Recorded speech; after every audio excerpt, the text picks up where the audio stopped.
Bueno, ¿cómo están? Mi nombre es Diana Fariña, soy la jefa del área de terapia intensiva neonatal y estas son nuestras jornadas. Contentísimos de poder volverlas a hacer presencial y poder encontrarnos con ustedes para hablar de lo que nos pasa, para hablar de nuestros problemas y para hablar de lo que hacemos nosotros, que es terapia intensiva neonatal. Así que les damos profundamente la bienvenida y para mí es un orgullo, especialmente estas jornadas, porque fueron diseñadas con 4 directores, cada uno va a dirigir un bloque y para mí es realmente un orgullo y lo mismo que haber compartido esta dirección con la que se ocupó de todo, absolutamente de todo, que es la doctora Teresa Mazzucchelli. Así que ahora le voy a dar a otra persona que para mí es un privilegio, que es mi jefa, que es la doctora Patricia Belani, la directora de atención pediátrica del hospital, que es neonatóloga como todos la conocen. Patricia, todo para vos. Preparé tanto papelito y la emoción embarga, así que hace falta que lo tenga. Bueno, gracias Diana, para mí es un honor estar acá. Buenos días a todos y todos. Tengo la emoción de compartir estas palabras de bienvenida a las Jornadas Científicas NeoGarrahan 2023, organizadas por los 35 años de vida del área de neonatología de nuestro hospital, de las que también me siento parte, no solo como directora asociada. El área de neonatología siempre se ha destacado como líder de las neonatologías de nuestro país en el cuidado de alta complejidad del recién nacido críticamente enfermo. Fue en la neo de nuestro hospital público donde comenzaron a investigarse diferentes terapéuticas como el uso del óxido nítrico, la ventilación de alta frecuencia, el ECMO, la hipotermia, entre otras. Brinda además cuidados centrados en el paciente y su familia, siendo una unidad pionera en el ingreso irrestricto de ambos padres a la misma. Lema de este año de la Semana del Prematuro y premisa que comienza a ser recientemente un cambio de paradigma en la atención médica. Todo eso es posible desde hace 35 años con un fuerte trabajo en equipo del que doy fe, que tiene lugar entre médicos y enfermeras, capaces de dar cuidados de calidad basados en la evidencia científica y haciendo uso de nuevas tecnologías solo después de mucha investigación y riguroso entrenamiento. Entiendo que el objetivo de estas jornadas de 35 años de vida es compartir generosamente el conocimiento, como siempre lo hacen, y como dice Diana, que las jornadas reflejen lo que sabemos hacer, dar cuidados de alta complejidad al recién nacido críticamente enfermo. Antes de finalizar, quiero dar mis felicitaciones a las NEO por sus 35 años de trabajo comprometido, hecho con mucho conocimiento y fundamentalmente con mucho amor. A las coordinadoras de estas jornadas, la doctora Diana Fariña y Teresa Mazzucchelli, a los directores, Noelia Nieves, María José, José Fowitz, Nicolás Morcillo y Soledad Arbio. Agradecer a los invitados nacionales e internacionales y darles la bienvenida a todos ustedes en nuestra casa. No tengo dudas que con este equipo la jornada será un éxito. Bienvenidos y que las disfruten mucho. Diana. Buen día, mi nombre es Delia Vargas, licenciada en enfermería, la jefa de neonatología. Estoy acá para darles la bienvenida a todos. En estas actividades en general, no solamente ustedes se llevan algo de la experiencia que tenemos en el hospital, sino también, además de los invitados extranjeros, sino que en el intercambio también uno crece un poquito más como profesionales conociendo la situación o el contexto en el cual cada uno de ustedes se desenvuelve. Tengo la verdad es que estoy muy contenta porque hasta por lo menos hace un par de días las enfermeras eran la mayor cantidad de gente inscripta. Y estas son unas jornadas organizadas por médicos, que por supuesto a todos nos viene muy bien el conocimiento, la experiencia que muestran en estas jornadas. Así es que me hace sentir orgullosa de enfermería porque siempre están atentos a cualquier actividad en la cual puedan participar. Y como es una modalidad híbrida, hay mucha gente que está por Zoom en este momento. Justo me estaban escribiendo de unas provincias que no se podían conectar. Están súper interesados, así que espero que les sea de mucha utilidad. Les vuelvo a dar la bienvenida y que sea beneficioso para ustedes y para nosotros. Gracias. Hola, buen día. Soy Teresa Mazzucchelli, soy jefa de clínica del área de neonatología del Hospital Garrahan y este año me tocó coordinar estas jornadas junto con los 4 directores y nada, quería darles la bienvenida a todos y como dijo Diana, para nosotros es una ocasión muy especial porque no solamente son los 35 años, sino que también es la vuelta a la presencialidad, que podamos volver a vernos las caras, a abrazarnos, a saludarnos, que es muy especial. Por eso quisimos volver con todo y todo significa que estamos presentes, que estamos a distancia, que vamos a hacer unos talleres interactivos para que puedan ver el equipamiento que habitualmente utilizamos y también el día miércoles vamos a estar con la simulación. Así que solo me resta agradecerles a todos los que me acompañaron, que nos acompañaron y que hicieron posible que estuviéramos aquí, a todos los que nos prestaron los equipos, la gente de la industria que colaboró tanto con nosotros, a todo, al hospital, a los directores, a docencia, a la fundación que también colaboró con nosotros y a todos, muchísimas gracias por la paciencia que nos tuvieron en estos días tan intensos. Ahora solo me resta explicarles un poco cómo van a ser, cómo va a ser el día de hoy. Entonces ahora vamos a empezar con 2 conferencias a la mañana. El primer módulo del día de hoy es hipertensión pulmonar y a las 10:30, luego de estas 2 conferencias, vamos a tener un break para tomarnos un cafecito. Después va a empezar una mesa redonda sobre hernia diafragmática y al mediodía el break va a ser en el aula KL. Y al mediodía, a las 2 de la tarde, a las 12:30 vamos a tener un lunch, les vamos a entregar un lunch box para los que quieran comerse algo rico. Y al mismo tiempo, en el aula EF va a estar la mostración de los equipos con los talleres interactivos.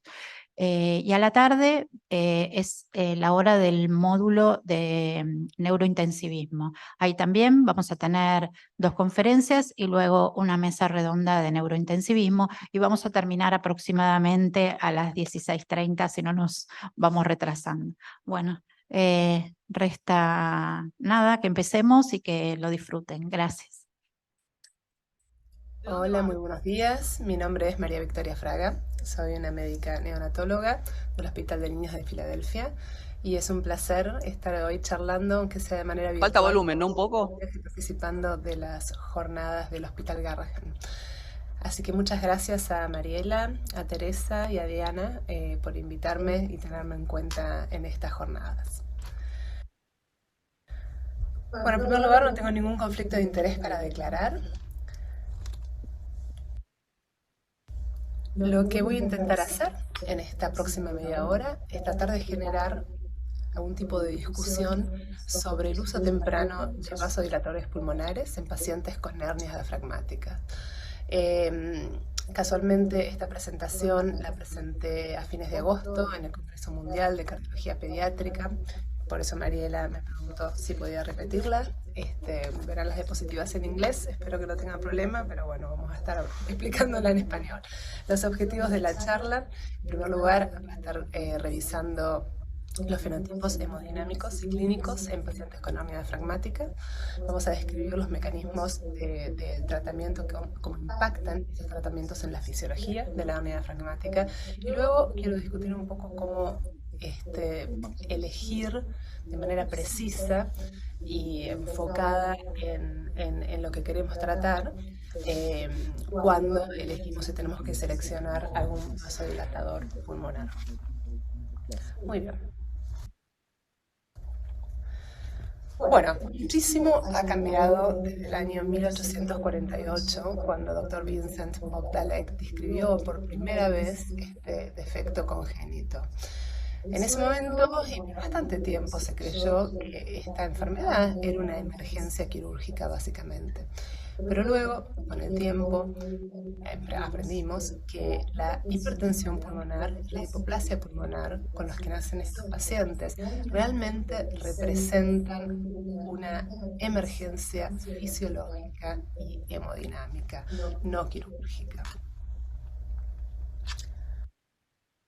Inclusive, por el año 1990, se realizaron reparaciones quirúrgicas in utero. Este defecto esto fue realizado por el Dr. Harrison y el Dr. Atzik en UCSF. Y a pesar de que los resultados no fueron buenos, a pesar de que este abordaje no resolvía el problema principal de los pacientes con hernia diafragmática, también en ese momento había aumentado la tasa de prematuridad. Con lo cual, por supuesto, no fue una buena intervención, pero sigue significando un hito histórico en cuanto a la historia de la cirugía fetal.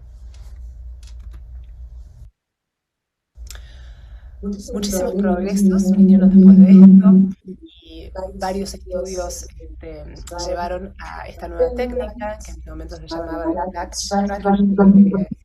the lung until it grows, lo cual fue inspirado en el síndrome de Caos, la obstrucción de la vía aérea alta. Pero el problema que tenía esto es que también se volvían a realizar histerectomías, se sacaba el feto y los clips traqueales se ponían de esta manera con histerotomías abiertas, con lo cual también seguía presentando un gran problema. Por lo tanto, esto derivó al abordaje actual, en la actualidad, que es el fetoscópico, del cual todavía estamos esperando mayores resultados. Bueno, pero a pesar de todos estos progresos que han ocurrido en todos estos últimos años, a pesar de los avances quirúrgicos, a pesar de los avances médicos, a pesar de lo que hemos mejorado nosotros como neonatólogos en nuestras resucitaciones neonatales, el uso de ventilación gentil o gentle ventilation, el uso de ECMO en estos pacientes, tener mucho más recursos disponibles para realizar un monitoreo hemodinámico no invasivo. Y a pesar de tener un mucho mejor entendimiento de la fisiopatología de los pacientes con hernias diafragmáticas, a pesar de todo esto, la mortalidad en su totalidad no ha cambiado demasiado, o por lo menos no ha cambiado de la manera que nosotros esperábamos. Este estudio, Matt Harting, uno de los cirujanos de Texas, recientemente revisó la mortalidad a través del CDH Group acá de Estados Unidos, que incluye 23 centros, y como ustedes pueden ver, desde 1995 hasta la actualidad, la mortalidad decreció de un 32% a un 28%, que está muy bien y va en la dirección correcta, pero todavía no nos sentimos del todo orgullosos de esto, ¿no? Bueno, y la realidad es que la patofisiología de la hernia diafragmática es realmente compleja. Así nosotros encarábamos hace unos 15 o 20 años el abordaje de los pacientes con hernia diafragmática, que creo que tiene muchas similaridades a lo de ahora, pero era un mucho más simplista. Reconocíamos la enfermedad como una tríada entre el árbol vascular pulmonar, entre el pulmón y el corazón. Luego tomábamos cada uno de ellos y comenzábamos a tratarlos de manera enfocada. Por ejemplo, con los pulmones nos enfocábamos en realizar ventilación gentil, limitar presiones, usar tempranamente ventilación de alta frecuencia, permitir la hipercapnia, ¿sí? Y con un único objetivo, ¿cuál era? Limitar el volutrauma y el barotrauma. Ahora, en cuanto a la enfermedad vascular pulmonar, sabíamos que era algo muy difícil de tratar.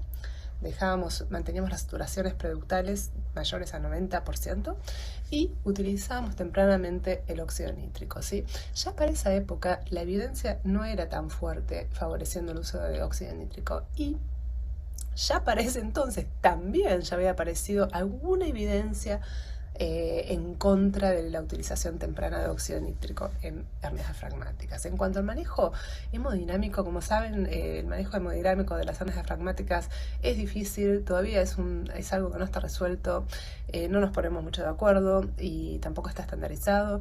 Pero el abordaje histórico, ¿qué hacía? Se enfocaba en mantener la presión sistémica, ¿sí? La presión arterial sistémica, usando dopamina, epinefrina, hidrocortisona, tratando de mantenerla alta, tratando de revertir el shunt, que bueno, que hoy en día entendemos que eso no está tan bien avalado, digamos, fisiológicamente revertir un shunt a través del ductus cuando uno tiene un ventrículo derecho disfuncional y un izquierdo disfuncional. Pero bueno, la lista de las posibles farmacoterapias sigue creciendo. Hoy en día sigue creciendo, pero lamentablemente el uso, la evidencia, está limitada, ¿sí? Entonces, esto realmente lleva un poco a confusión clínica y lo que es peor, al uso inapropiado de estas drogas. Ahora, creo también que el uso actual de los vasodilatadores pulmonares ejemplifica un poco esto, ¿sí? Bueno, luego de enfocar esta tríada, como venía describiendo, llegábamos a 2 conclusiones. Una era que o el paciente estaba ya listo para la reparación quirúrgica del defecto, o si todo lo que hacíamos no había funcionado, entonces, ¿qué hacíamos? Tomamos la decisión de canularlo a ECMO. Y la verdad es que el trayecto que estos pacientes recorren desde la fotografía de la izquierda hacia la derecha es realmente largo y sobre todo tortuoso.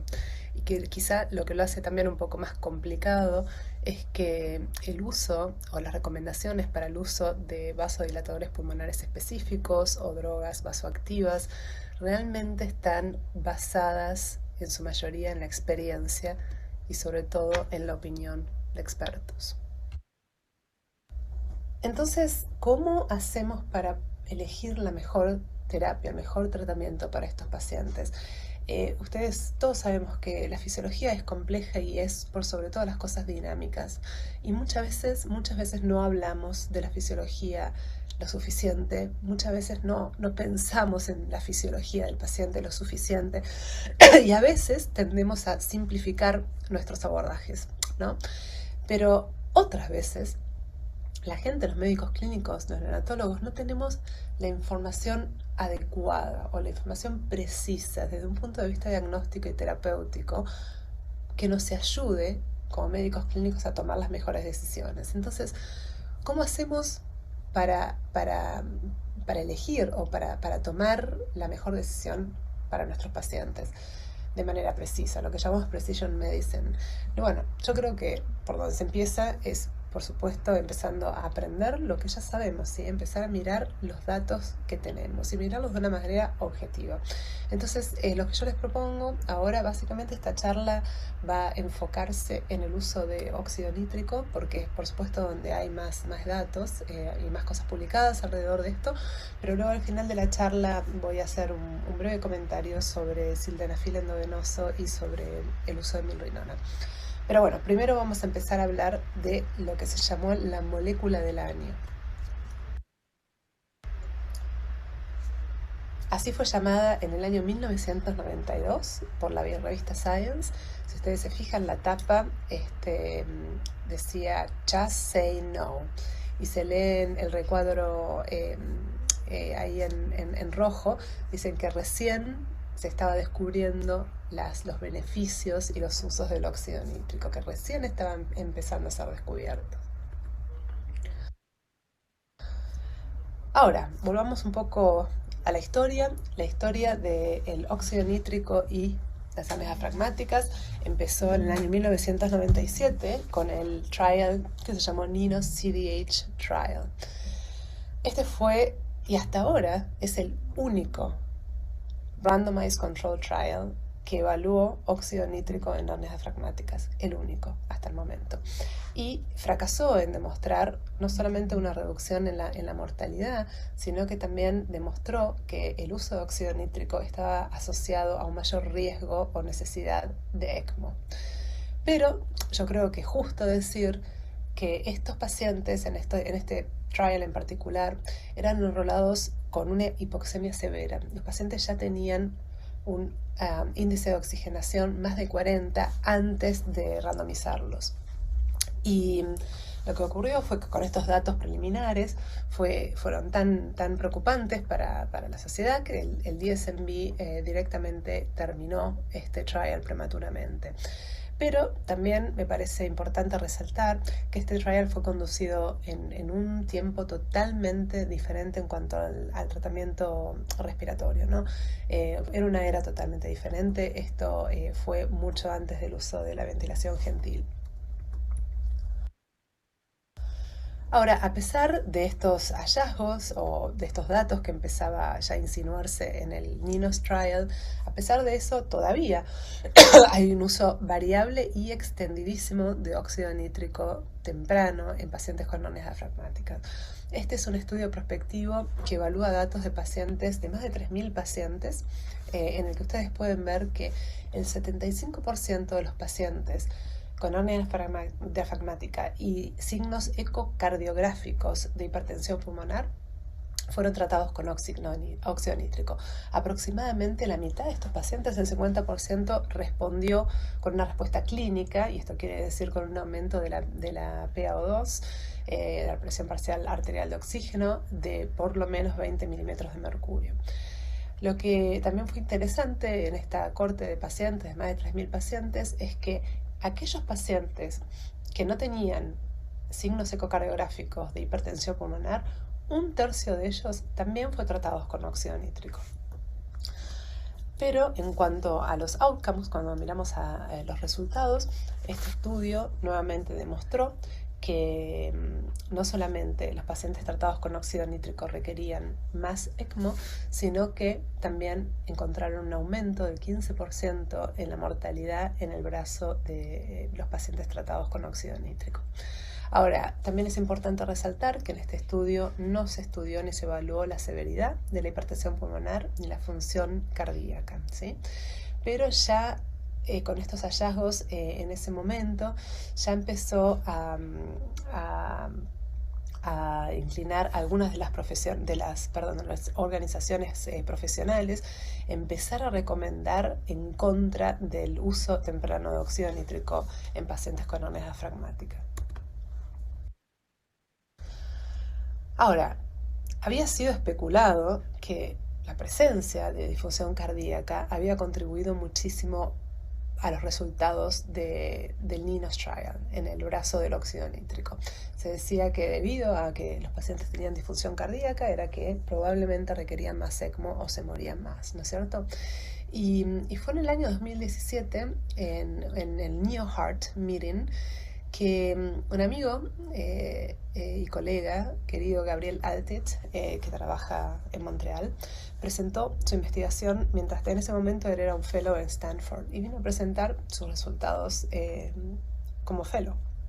Entonces en ese momento él demostró que tanto la disminución de la función cardíaca del ventrículo derecho y del ventrículo izquierdo, medidas de ambas formas, por medidas convencionales ecocardiográficas o usando la técnica de strain, ambas estaban significativamente asociadas a un mayor uso de ECMO.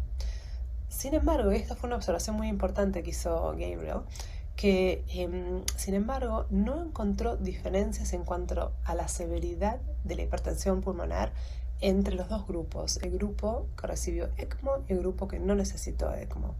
Los dos tenían la misma severidad de hipertensión pulmonar, ambas severas.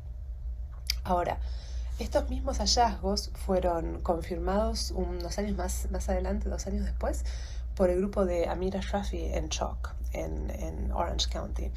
También demostraron lo mismo. Ahora, yo creo que todos sabemos por pacientes adultos que si uno tiene una disfunción de ventrículo izquierdo, alcanza con 10 minutos de tratamiento con óxido nítrico para que esto aumente el retorno venoso pulmonar y que este rápido incremento del volumen de fin de diástole de ventrículo izquierdo puede muy rápidamente sobrecargar a un corazón izquierdo ya disfuncional, ¿no es cierto? Entonces esto llevó ya en ese año a la American Heart Association y a la Asociación Canadiense de hernias diafragmáticas a decir: tengan mucho cuidado, no usen óxido nítrico por el momento en pacientes con hernias diafragmáticas que tengan disfunción del ventrículo izquierdo. Y con el tiempo ha quedado ya claro que la disfunción cardíaca está asociada con la severidad de la enfermedad clínica y con outcomes adversos. Este es un trabajo de Neil Patel, que ha hecho muchísimos trabajos sobre esto en hernias diafragmáticas, que, bueno, en el que demuestra que los outcomes adversos y la mayor necesidad de ECMO está asociado con una disfunción biventricular o una disfunción principalmente del ventrículo izquierdo. También Neil demostró que la disfunción ventricular es un determinante independiente y mayor de mortalidad, así como lo dejó demostrado en esta curva de Kaplan-Meier, donde se puede apreciar que pacientes con disfunción biventricular tienen un 49% de mortalidad asociada. Pero también es importante destacar que no es todo a través de la interdependencia ventricular. Si ustedes se fijan, Neil analizó acá más de 1000 pacientes. Un 5% de estos pacientes se presenta con disfunción aislada del ventrículo izquierdo. Ahora, todos los papers, todos los trabajos que miraron la función del ventrículo izquierdo, todos ellos demostraron una correlación estadísticamente significativa entre disminución de la función del ventrículo izquierdo, disminución del gasto cardíaco del ventrículo izquierdo y la necesidad de ECMO. Ahora, la buena noticia es que también sabemos que la disfunción temprana, sistólica y diastólica del ventrículo izquierdo es temporaria y que resuelve en las primeras 48 a 72 horas de vida. Pero no solamente la función importa, ¿no es cierto? También importa el tamaño del ventrículo izquierdo. Como ustedes saben bien, estos pacientes nacen con ventrículos izquierdos hipoplásticos y esto está asociado a peores outcomes, aumento de mortalidad y aumento de necesidad de ECMO. Como sabemos, nacen con una hipoplasia del ventrículo izquierdo congénita, que se debe en primer lugar a compresión fetal, ¿sí? del pulmón por las vísceras ocupadas en el tórax, y también por una alteración del flujo sanguíneo a través de la gestación, donde debido a la hipertensión pulmonar y a la hernia diafragmática hay hipoperfusión pulmonar fetal con disminución de la precarga del ventrículo izquierdo y también una reconfiguración del ductus venoso. Entonces hay menos sangre llegando al ventrículo izquierdo. Si hay algo que sabemos esto de los pacientes que tienen un corazón izquierdo hipoplásico, es que el crecimiento del ventrículo izquierdo depende del volumen, no depende de la presión. Bueno, ahora que sabemos esto, nos preguntamos si realmente el uso temprano de óxido nítrico es nocivo en esta población de pacientes. Esto es un estudio que realizamos en CHOP, retrospectivo. Revisamos 131 pacientes con hernias diafragmáticas, de los cuales 73% fueron tratados con óxido nítrico. El análisis comparó los resultados o las outcomes solamente de la corte tratada con óxido nítrico. Lo que vimos es que la utilización de óxido nítrico mejoró el índice de oxigenación en un grupo determinado y selecto de pacientes. Eran aquellos que tenían hipertensión pulmonar con función normal del ventrículo izquierdo. Ahora, cuando miramos a los pacientes con disfunción del ventrículo izquierdo y uso de óxido nítrico, vimos que sí, veíamos un aumento de la utilización de ECMO y un aumento de la mortalidad. Ahora, lo que fue interesante también, lo que es interesante remarcar acá, es que dentro del grupo de los que fueron tratados con óxido nítrico y considerados que no respondieron, un 27% de ellos nada más tenía evidencia de disfunción sistólica del ventrículo izquierdo. El resto no. Y esto lo que sugiere es que existe otra data clínica que no la estamos capturando o factores relacionados con el paciente que están influenciando la respuesta de óxido nítrico. Ahora, de acuerdo a estos resultados, parecería existir subgrupos de diferentes de pacientes, o llamémoslo de otra manera, fenotipos clínicos diferentes, ¿no? Pero lo que sí está claro es que la patofisiología cardiovascular juega un rol sumamente importante y puede estar limitando la eficacia de los vasodilatadores pulmonares en los primeros días de vida. Así llegamos a la actualidad. Ahora lo que hacemos es clasificar los pacientes según el distinto fenotipo clínico con los que se presenta el nuevo del nacimiento a través de ecocardiografías. Reconocemos 3 fenotipos diferentes. El primero es aquel que tiene hipertensión pulmonar muy leve y tiene función biventricular normal. Estos son pacientes que, si miramos al shunt que hay a través del ductus o a través de la comunicación interauricular, son todos shunts de izquierda a derecha, ambos. El segundo fenotipo ya cursa con hipertensión pulmonar severa o moderada, pero también disfunción del ventrículo derecho. Y si aquí miramos a los shunts a través del ecocardiograma, lo que vemos es que tanto a nivel de ductus como a nivel interatrial, los shunts son de derecha a izquierda, ambos. Y finalmente, el fenotipo más severo, que también cursa con hipertensión pulmonar moderada o severa, pero además disfunción del ventrículo izquierdo o disfunción biventricular. Estos pacientes se caracterizan, cuando miramos a los shunts intracardíacos, a que el shunt interatrial empieza a revertirse. En vez de ser de derecha a izquierda, como es a nivel del ductus arterioso, empieza a revertirse, a transformarse bidireccional o de izquierda a derecha. ¿Por qué? Por la disminución de la compliance de la aurícula derecha y del ventrículo, de la aurícula izquierda y del ventrículo izquierdo. Ahora, este es el fenotipo más severo, pero lo que es importante también decir es que estos fenotipos son dinámicos y cambian permanentemente y cambian en cuestión de 1 a 2 horas, ¿sí? Entonces, un fenotipo de hipertensión pulmonar postcapilar, como es este, el tercer fenotipo, puede rápidamente cambiar a un fenotipo de hipertensión pulmonar precapilar, como es el fenotipo anterior que les planteé, con disfunción del ventrículo derecho y resolución ya de la función del ventrículo izquierdo. Con lo cual hay que monitorearlos permanentemente porque cambian. Ahora, de esta manera sería fácil explicar por qué este último fenotipo, que tiene disfunción del ventrículo izquierdo y ventricular, no responderían bien a la administración temprana de óxido nítrico, ¿no? Ahora, a medida que tenemos más datos, la controversia continúa.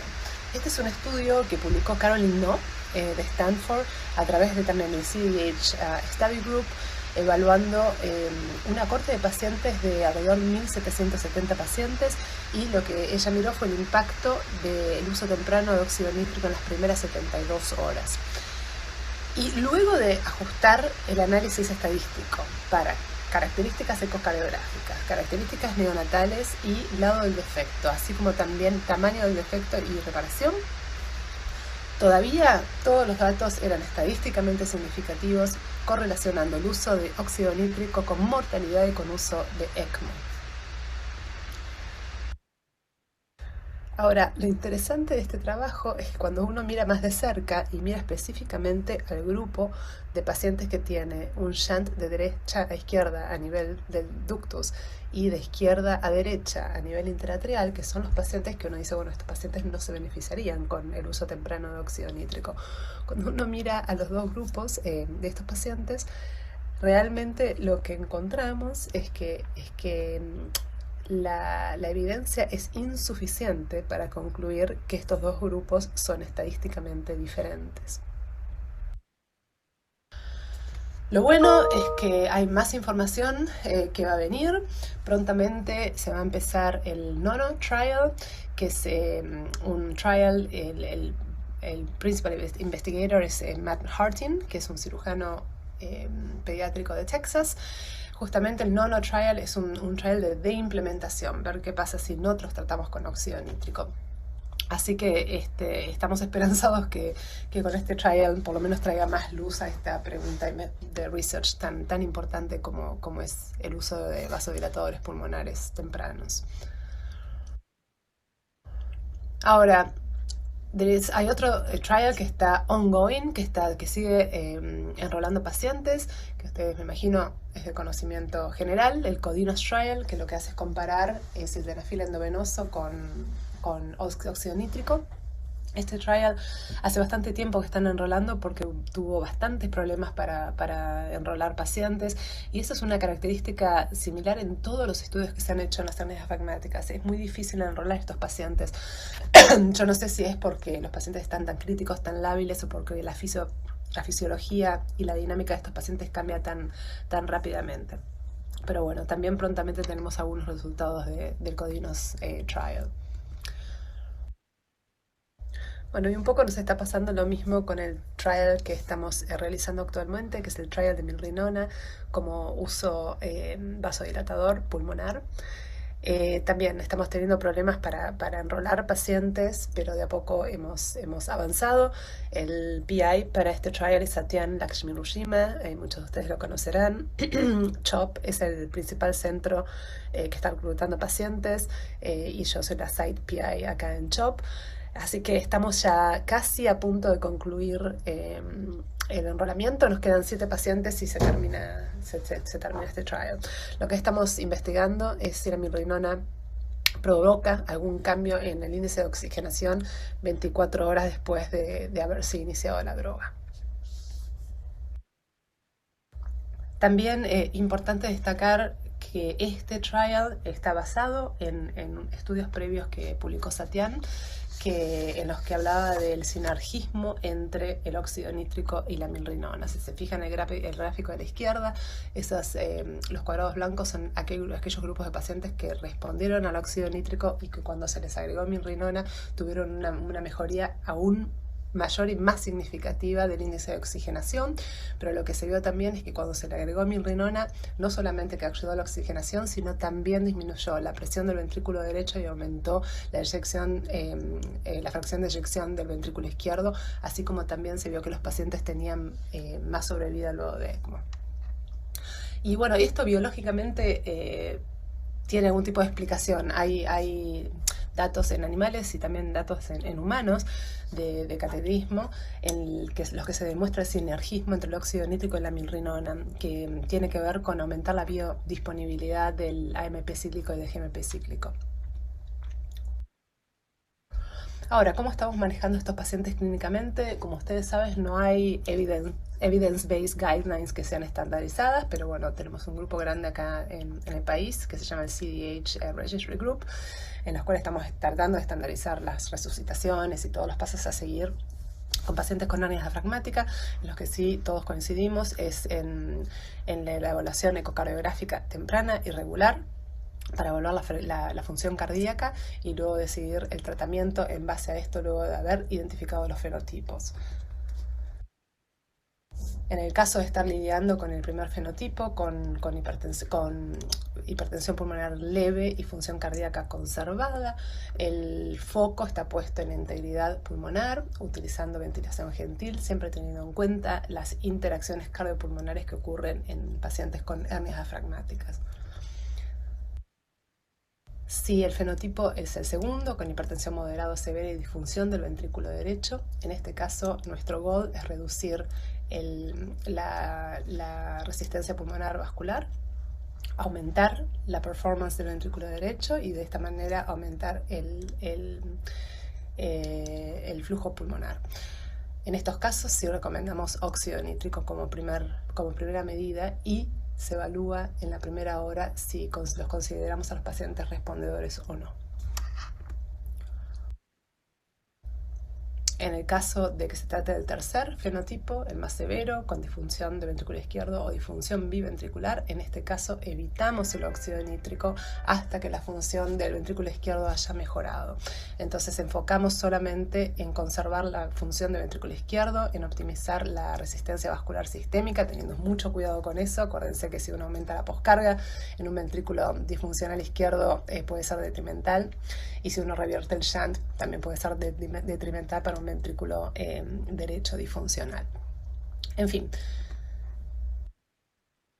creo que el óxido nítrico quizá no es la respuesta para tratar hipertensión pulmonar aguda en pacientes con hernias diafragmáticas, pero parecería ayudar a un subgrupo específico de pacientes.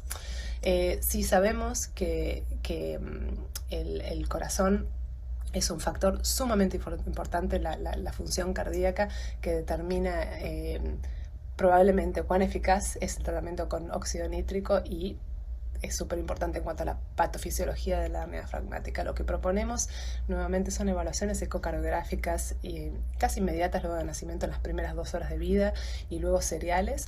De la misma manera que tomamos gases una vez por hora o cada 2 horas, tenemos que monitorear la hemodinamia de estos pacientes porque la fisiología cambia muy rápido y el tratamiento de estos pacientes debe realmente ser individualizado y entendiendo con qué hemodinamia y con qué fenotipo estamos tratando. Bueno, muchas gracias y escucho si tienen algunas preguntas. Hasta luego. Preguntando un poco con respecto al segundo fenotipo, aquel que tiene los zooms de derecha a izquierda, con el que se conservaría el beneficio de la aplicación del tratamiento con óxido nítrico. Primero, si todavía lo tienen, el inicio del óxido nítrico lo tienen ligado a índice de oxigenación o directamente viendo los zooms ya lo inician. Y segundo, como vi que como segunda línea ya tienen prostaglandinas y otros vasodilatadores, quería preguntarte si en algún momento los inician en paralelo con óxido nítrico. Bárbaro, sí. Con respecto a la primera pregunta, como les contaba, no empezamos óxido nítrico hasta que no tengamos el primer ecocardiograma y que no entendamos con qué fisiología estamos lidiando. En el caso de que sea un fenotipo, el segundo con hipertensión pulmonar arterial precapilar, con disfunción del ventrículo izquierdo, en ese caso empezamos óxido nítrico. Te digo la verdad, para ser sincera, no nos basamos en el índice de oxigenación, ni para empezar óxido nítrico, ni para canular a un paciente a ECMO. La verdad que no lo usamos. Pero miramos, como vos decías bien, los shunts del PDA y de interatrial y del ductus arterioso, y, por supuesto, la cantidad de oxígeno que está requiriendo el paciente y la hipoxemia que tiene. Si el paciente tiene el fenotipo 2 y está con una cantidad moderada de oxígeno, como quien te diría 50%, y la saturación preductal es normal, no empezamos óxido nítrico. ¿Sí? No empezamos óxido nítrico. Solamente si la oxigenación está disminuyendo, pero no calculamos el índice de oxigenación, a eso me refiero. Pero no lo empezamos. Y sí empezamos un tratamiento para aumentar la función del ventrículo derecho.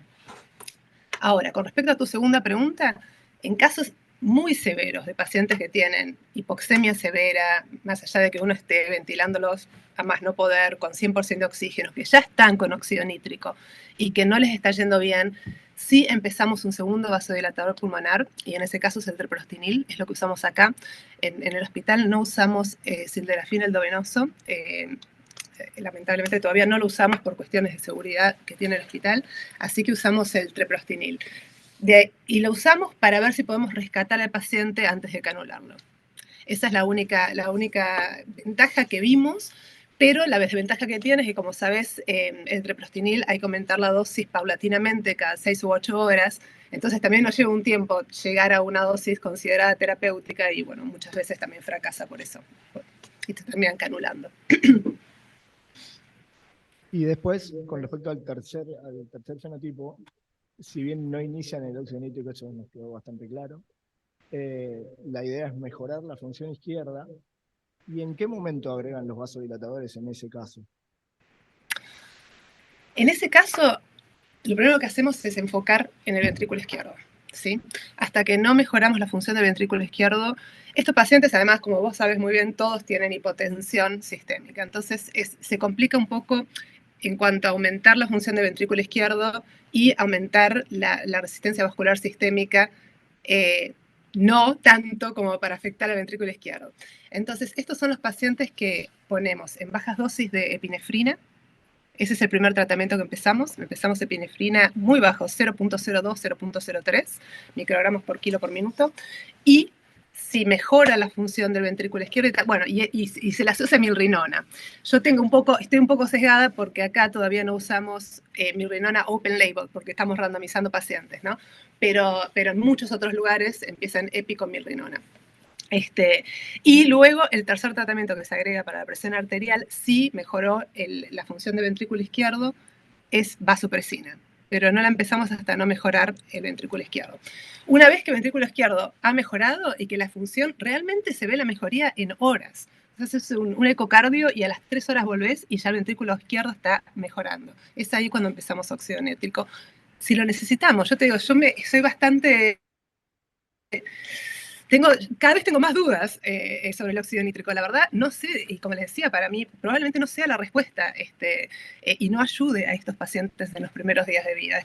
Después el fenotipo cambia con el tiempo, hipertensión crónica, es diferente, pero al principio yo tengo todavía muchas dudas. Y lo que sí evaluamos es, si ponemos al paciente en óxido nítrico, evaluamos si responde. Y si no hay mejoría y si la PO2 no aumentó, se lo suspendemos. Muchas gracias. No sé si alguien del auditorio tiene alguna pregunta para la doctora.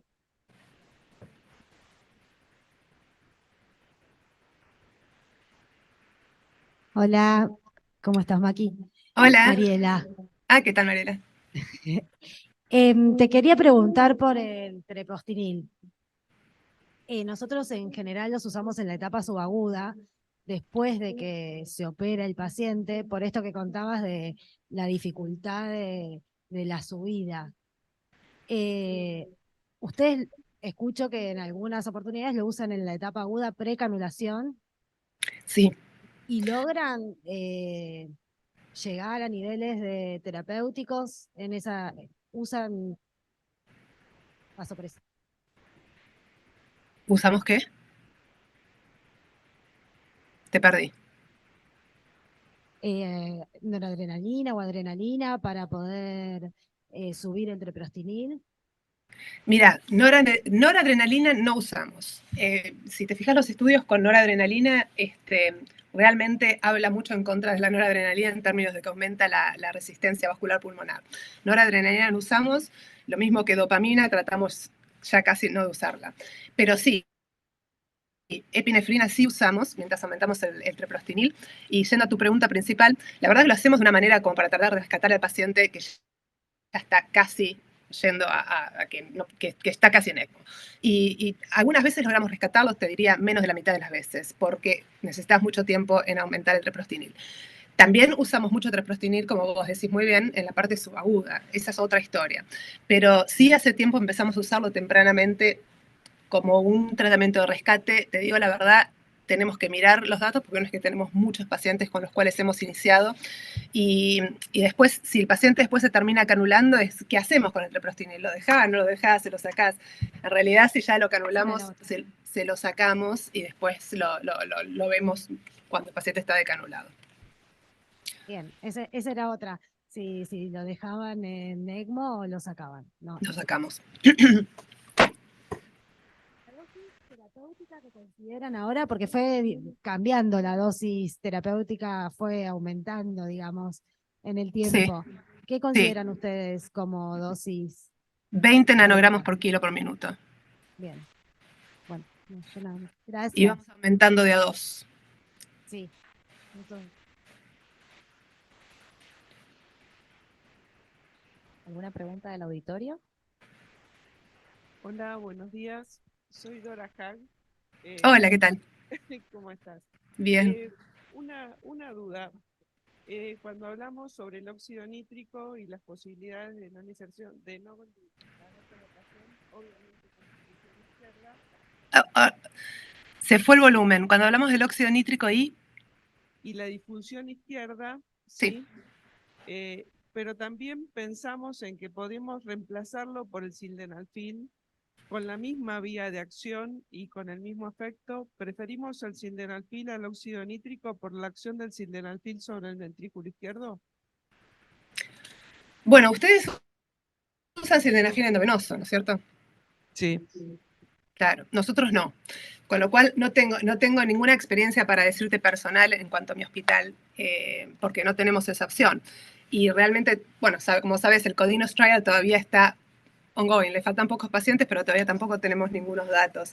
Así que por ahora nosotros adherimos al óxido nítrico y no empezamos sildenafil, agregamos treprostinil. No sé si te respondí, pero es que no lo usamos acá, el endovenoso. No, sí, muchas gracias. Esta es una discusión que tenemos seguido con la gente. Yo soy cardióloga infantil, sí, no soy neonatóloga, y lo discutimos seguido. ¿por qué seguir la misma vía? Milrinona, óxido nítrico, sildenafil, y por qué no tratar de cambiar buscando algún efecto. Totalmente, y no sé cuál será, cómo les va a ustedes, no sé cuál es la experiencia de ustedes, pero sé acá que en muchísimos centros de Estados Unidos usan mucho el sildenafil endovenoso. Y tienen, claro, y tienen buenos resultados. Los neonatólogos. Y tienen buenos resultados. Pero bueno. Sí, un poco era para hablar de las vías y me parece que sildenafil, óxido nítrico, milrinona es hacer mucha presión sobre ese mismo lado.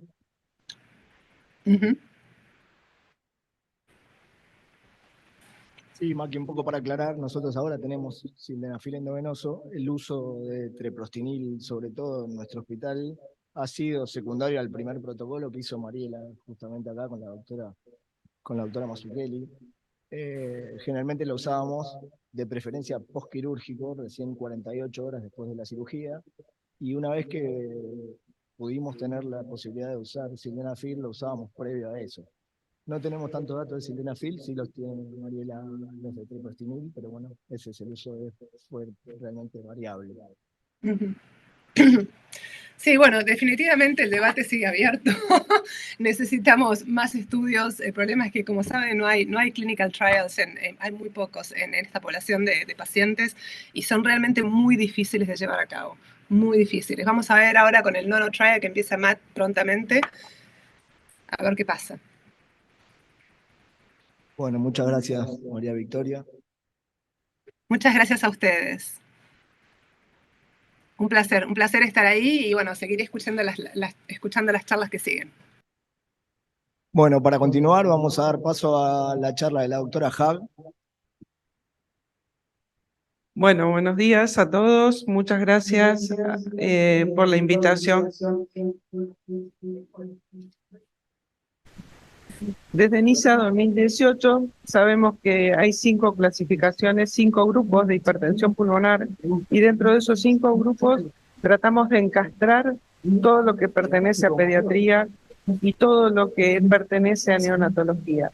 Entonces, en un primer grupo aparece la persistencia del patrón fetal, siendo un porcentaje muy alto de los casos de ese grupo.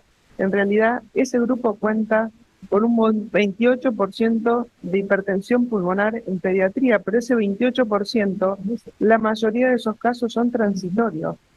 Entonces tendríamos que pensar que está bien tratar al paciente con Bosentan. En el trabajo que presenté al principio, donde hablamos sobre la incidencia de las enfermedades, vamos a sacar los grupos que hacen mucho número en esto. Fíjense, sobre 1.475 pacientes se tardó en un promedio en llegar al diagnóstico 1.3 años. ¿Qué pasa? Tenemos la ventaja que en el grupo 3, como son pacientes que sabemos que pueden tener hipertensión pulmonar, el diagnóstico llegó antes que en el grupo 1. Que todos, dependiendo del grupo, tuvieron algún grado de tratamiento respiratorio y que han tenido tratamiento vasodilatador. Ahora bien, fijémonos qué le pasó a estos pacientes. Los inhibidores de la fosfo-5-diesterasa fueron utilizados tanto en el grupo 1 como en el grupo 3, y los bloqueantes de la endotelina también fueron utilizados. Ahora, básicamente se utilizaron los bloqueantes de la fosfo-5-diesterasa. Ahora fíjense una cosa, del total de pacientes, fíjense cuánto más se trató el grupo 1 que el grupo 3. Y cómo se utilizó mucho más la monoterapia que la terapia combinada, y también hay una proporción de pacientes que no tienen ningún tratamiento. Sigue siendo el sildenafil como droga el tratamiento de elección en la mayoría de los trabajos. Entonces yo tengo que pensar que esto estaba bien. Entonces tengo que pensar que los grupos que empiezan el tratamiento con sildenafil y lo continúan con Bosentan tienen un objetivo claro por el cual lo están haciendo. Y la verdad es que también en el grupo, en el registro que hablamos desde el principio, fíjense, estos son pacientes del grupo 3. Fíjense que hay un grupo de pacientes que ya no tienen medicación y estamos hablando de 6 años. Seguramente estos son pacientes de mucha mejor evolución, no son pacientes que se puedan comparar. Hay pacientes que han requerido en una baja proporción trasplante, una proporción murió, y hay un grupo de pacientes que sigue con hipertensión pulmonar. Ahora fijémonos acá, comparemos el grupo 3 y el grupo 1. Si no recuerdan, en el grupo 1 teníamos las cardiopatías congénitas, la hipertensión pulmonar idiopática, las enfermedades hepáticas. Fíjense cómo el grupo 3 tiene mucho mejor pronóstico que el grupo 1, aún sin tener un tratamiento tan específico como tienen el grupo 1. Entonces decimos, bueno, la verdad es que habría que medicarlos, sabemos que en algún momento le vamos a sacar la medicación, pero lo que a mí no me queda claro aún es qué debemos lograr. ¿Qué es lo que necesito lograr? ¿Para qué yo medico a un paciente? Y entonces tengo que lograr angiogénesis. ¿Hay alguna droga que me dé esto? Tengo que lograr un remodelado vascular reverso. Tengo que volver a tener una arteria pulmonar delgada, normal. ¿Hay drogas que me den esto? Bueno, hay algunas descripciones que las vías del óxido nítrico sí provocan algún grado de angiogénesis y hay dudas sobre que los bloqueantes de la endotelina puedan provocar remodelado y que las prostaciclinas sí son remodeladores. Pero ¿quién es remodelador? El oxígeno. Y hasta ahora no habíamos hablado de oxígeno. ¿Cuál es la función del oxígeno? En el tratamiento de la hipertensión pulmonar, remodelar el vaso. Esto que parece bastante chino, son nuevas drogas, pero hay viejas drogas. Fíjense, el sildenafil, el inhibidor de la fosfo-5-desterasa, disminuye la inflamación, disminuye la vasoconstricción, y hay algunos estudios donde disminuye o le produce un stop a la proliferación del músculo. Acá tenemos los bloqueantes de la ERA, o sea, el Bosentan, y las prostaciclinas, y provocarían un efecto parecido. Y hay solo drogas, sobre todo las que actúan a través del AMP y del GMP, que provocan vasodilatación. Quiere que disminuya el espesor, que disminuya la proliferación del músculo. ¿Quiere decir que la droga provoca remodelado? ¿Que yo estoy provocando algún efecto sobre ese vaso? No, quiere decir que yo trato de impedir que la arteria se siga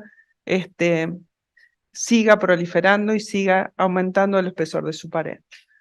Este es un dibujo que a mí me parece muy práctico porque tenemos los menores de 3 meses, donde tenemos prematuros extremos, términos y postérminos, y tenemos displasia, y tenemos persistencia del patrón fetal, y tenemos enfermedades del desarrollo que se van a producir en este momento de la vida y están fuera de la clasificación de la hipertensión pulmonar. Entran cuando los pacientes crecen y son enfermedades pulmonares crónicas que tuvieron su origen en el desarrollo. Entonces, ya después que pasen adultos, es un capítulo muy importante con otro tratamiento, pero no por ahí de esta charla. Yo siempre digo que el conocimiento del tratamiento y la investigación va para este lado y la evolución de la enfermedad va para allá.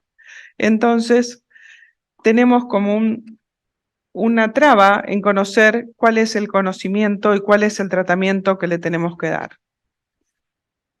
La enfermedad vascular en el recién nacido pretérmino con displasia broncopulmonar se caracteriza por un desarrollo, crecimiento, estructura y función vascular pulmonar alterada que precede al inicio de la hipertensión pulmonar.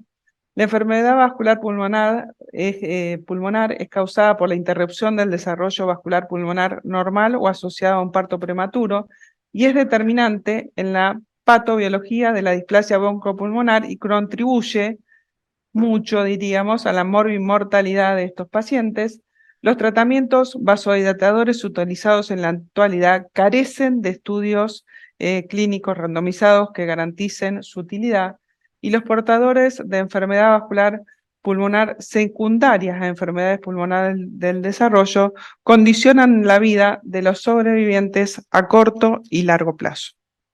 Muchas gracias. Muchas gracias. Te cambio acá.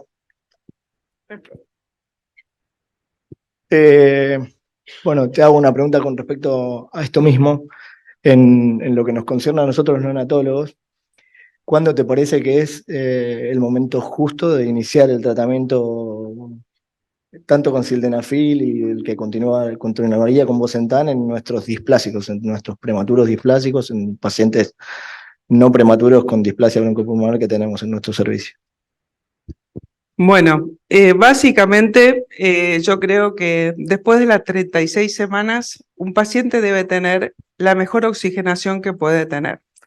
Si teniendo un paciente con un medio interno normal y bien ventilado, ese paciente persiste con hipertensión pulmonar, entonces es el momento de tratar de hacer el primer paso del tratamiento médico específico o tratamiento específico.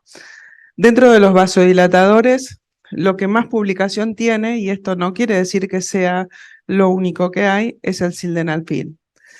Yo soy bastante fanática del tadalafilo, pero porque el tadalafilo nos permite cumplir un tratamiento racional.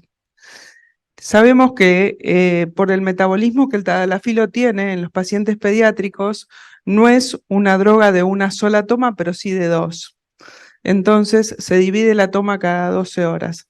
Y no es lo mismo para una familia, ni incluso para una terapia, cumplir un tratamiento cada 12 horas que darle una medicación cada 6 u 8 horas.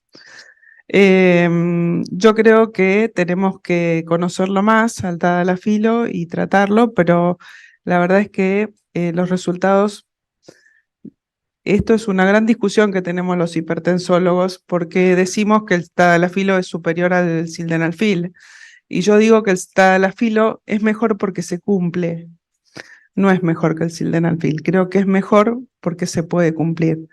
Porque imaginémonos un paciente que se va de alta de la neo con oxígeno, con mochila, con padres que trabajan, con hermanos, que tiene que cumplir un tratamiento cada 6 u 8 horas.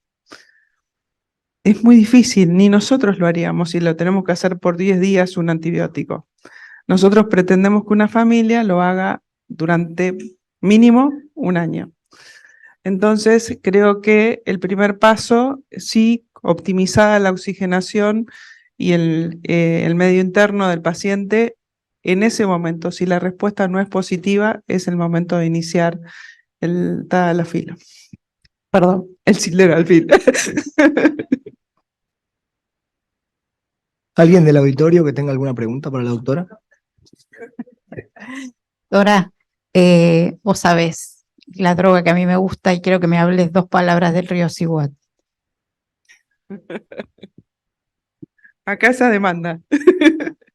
Bueno, el riociguat es una droga que en adultos ya se utiliza, que es también de la vía del óxido nítrico, y es una droga que estimula la producción, ¿sí?, de la fosfo-5-diesterasa. Entonces, no es que bloqueamos, no es que lo bloqueo, sino que provoco la estimulación de la producción de óxido nítrico. Óxido nítrico endógeno, con lo cual esto hace una gran diferencia. En adultos está aprobado para específicamente el tratamiento del tromboembolismo pulmonar crónico. Cuando uno sabe que una patología es por déficit de óxido nítrico, como puede ser la persistencia del patrón fetal, por ejemplo, que sabemos que está comprobado que hay deficiencia de óxido nítrico, la verdad es que qué mejor que poder estimular la producción y no ponerlo desde afuera, digamos. Hay reportes por el grupo del doctor Steve Batman y Dan Baraibi que han utilizado el riociguat como productor de óxido nítrico cuando son estos pacientes que crónicamente no los pueden destetar del óxido nítrico ni aún a bajas dosis, que cuando el óxido nítrico lo suspendan, el paciente recae. Entonces ellos han hecho un protocolo pequeño, porque hasta ahora han publicado poco, pero a esos pacientes les fue bien, y si uno los piensa fisiopatológicamente, tendría que ser así. Si yo estimulo la producción, tengo que poder suspender el óxido nítrico que le doy externo. Así que bueno, ¿está bien?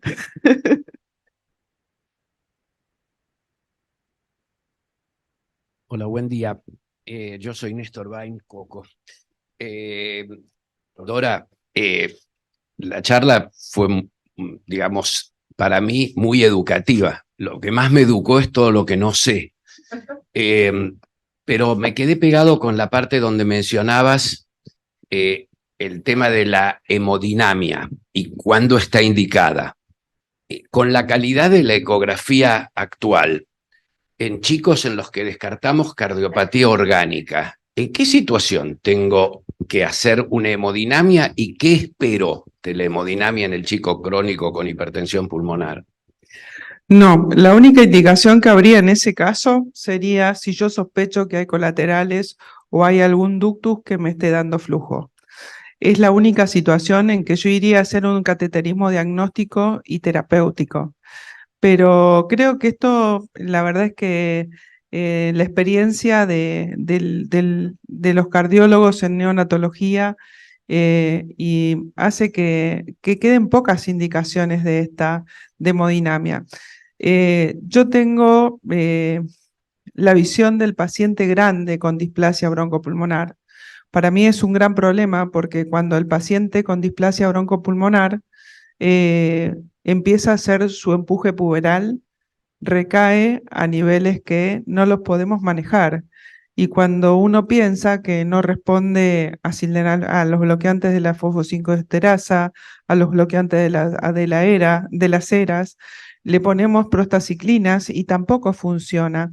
Y tenemos una limitante, que las prostaciclinas que podemos usar son solo inhaladas. ¿Por qué? Porque como son pacientes que tienen BQ alterado, solo podemos usar medicación inhalada. Y en la medicación inhalada tenemos una muy eficaz pero antigua, que es el Hilopros, con una vida media muy corta y difícil de cumplir. Y tenemos el treprostinil, que no tiene gran nivel de evidencia en esto. Tal vez el treprostinil está dando una vuelta a todo esto y nos vamos a enganchar de algo que están haciendo los adultos seguramente en algún momento, y es que además las enfermedades del grupo 3 son un gran problema porque no hay una droga específica que nos permita mejorar al paciente. Simplemente dilatamos lo que tenemos, ¿sí? Entonces, ahora el treprostinil inhalado ha dado algún grado de eficacia sobre la enfermedad intersticial pulmonar. Y entonces tal vez ahí podemos engancharnos de mejorarle un poquito la parte intersticial al paciente. Pero por ahí cuando yo hablaba de hemodinamia hablaba de este grupo de pacientes, del paciente no de la neo. ¿Qué tal? Una pregunta. Dora, esos pacientes con hipertensión pulmonar crónica que ya superan los 4 meses, 6 meses, con soporte respiratorio fuerte, inotrópico, antes creíamos que escalábamos del sildenafil al Bosentan, hoy estamos usando menos Bosentan, pero los cardiólogos nos están recomendando sildenafil en dosis cada vez más altas, y la pregunta es, ¿hay dosis respuesta con respecto al sildenafil y hay diferencia entre el sildenafil vía oral y endovenosa?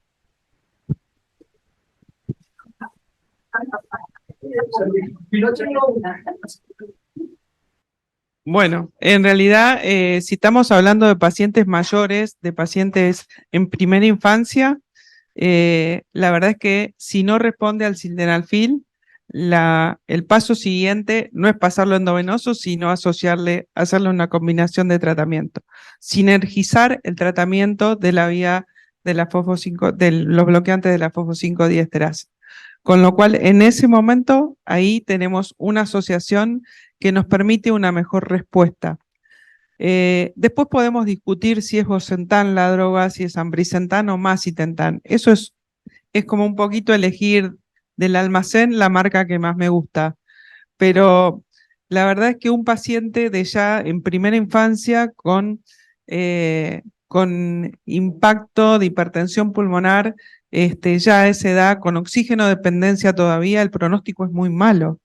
Es muy malo porque ya un paciente que haya llegado a los 2 años con hipertensión pulmonar y oxigenoterapia dependiente, la verdad es que el pronóstico lo dudamos y se lo vamos pintando mal a la familia. Un paciente que ya entró a la primera infancia, que ya superó los 4 o 5 años, la verdad es que si tiene hipertensión no podemos esperar más nada porque el paciente ya desarrolló su pulmón. Entonces, en ese caso, creo que el esfuerzo terapéutico que hacemos es porque creemos que podemos mejorar algo. Pero yo me inclino por la asociación de drogas porque en mi experiencia andan bien y creo que cuando uno llega a ese paciente, el objetivo del médico tratante de ese paciente, de los médicos tratantes, porque es una enfermedad de tratamiento multidisciplinario, es que el paciente llegue a lo más grande que pueda para hacer un trasplante de pulmón, pero la hipertensión pulmonar no la podemos tratar ni disminuir. Dora, hola, yo soy, bueno, feliz de verte, ¿qué puedo decir? Perdón. Dora, tengo una pregunta que no la vi dentro de los factores de riesgo de desarrollo de hipertensión pulmonar. Y nosotros hemos tenido en la maternidad en la que yo trabajo 2 niños con cuadros de hipertensión pulmonar persistente del recién nacido, es una maternidad donde trabajo, en los cuales la causa que se encontró es el cierre precoz del foramen oval. En uno, impresionó como que ese cierre precoz fue en una etapa temprana, porque funcionó como un corazón izquierdo hipoplásico, y en el otro predominó más que nada, parecía tardía, por el grado de disfunción que tenía a nivel ventricular derecho con hipertrofia y todo. Yo no lo vi dentro de la clasificación. Para nosotros es un gran dilema este tema del cierre precoz, y mis preguntas van hacia si se puede incentivar un poco más desde el punto de vista del control de ecocardio fetal, de pesquisar esta entidad. Y después, ¿qué opinás con respecto al tratamiento? Porque son chicos que la verdad, a mí me tocó estar en una guardia, se te rompe la cabeza, más si no tenés cardiólogo, no tenemos cardiólogos, tiene que venir, qué sé yo. Y es difícil el sospechar, estoy entre neonatólogos, o sea, a veces la sospecha de esta entidad, que no es tan frecuente. La mamá tenía ingesta de flavonoides, que vimos que, porque era una adicta a los kiwis, que para el nivel social que tenemos nosotros, yo decía, kiwi, pero en la otra no teníamos causa. Así, esa era mi pregunta, Dora. Bueno, un gusto, Ana, de verte. Para el resto del auditorio, compartimos con Ana mi residencia y médico de planta de neonatología. Bueno, mira, Ana, la verdad es que depende mucho si lo que se cerró fue el foramen oval o el ductus y en qué momento de la vida fetal se cierra el shunt, porque esto va a condicionar el crecimiento de las ramas pulmonares y entonces la verdad es que hay veces que lo vamos a poder revertir y hay veces que no. La estrategia tendría que ser poder abrir el ductus, ¿sí? O sea, hacer la estrategia de poder poner poder abrir el ductus para darle flujo y descarga a ese sistema. ¿Qué va a pasar a largo plazo con esos pacientes? Va a depender del momento en el que el shunt se cierre. En cuanto al tratamiento, uno lo toma como hipertensión arterial pulmonar, o sea, es del grupo 1, no es del grupo 3. Con lo cual, las estrategias de tratamiento son mucho más esperanzadoras porque uno puede poner una terapia combinada y en general funciona bien. Mi experiencia he visto 3 pacientes así y el que tenía un foramen oval restrictivo, la evolución a largo plazo fue mala, y los que eran ductus, abriendo el ductus y poniéndole medicación vasodilatadora, uno revirtió absolutamente la hipertensión pulmonar y el otro ahora en este momento tiene 8 años y la hipertensión pulmonar es leve. Con lo cual me parece que depende mucho del lugar del shunt y de la posibilidad de que tengamos, de tener un diagnóstico precoz de esto y de poder utilizar un modo de descarga del sistema. Pero la verdad también depende mucho del nivel de sospecha de que eso es así, porque muchas veces se asumen como hipertensiones pulmonares persistentes del recién nacido y me parece que tenemos que poderlo sospechar. Con respecto a qué grupo pertenecen, al 1, y ahí quedan dentro del grupo de patrón persistente del recién nacido, y me parece que el eco fetal tendría que ser algo que pudiéramos hacer todos en todos los lugares y acceder a eso. Es un método diagnóstico que vino para quedarse y que es muy bueno porque nos permite saber con qué nos vamos a encontrar después. La verdad es que creo que es una herramienta de mucha ayuda.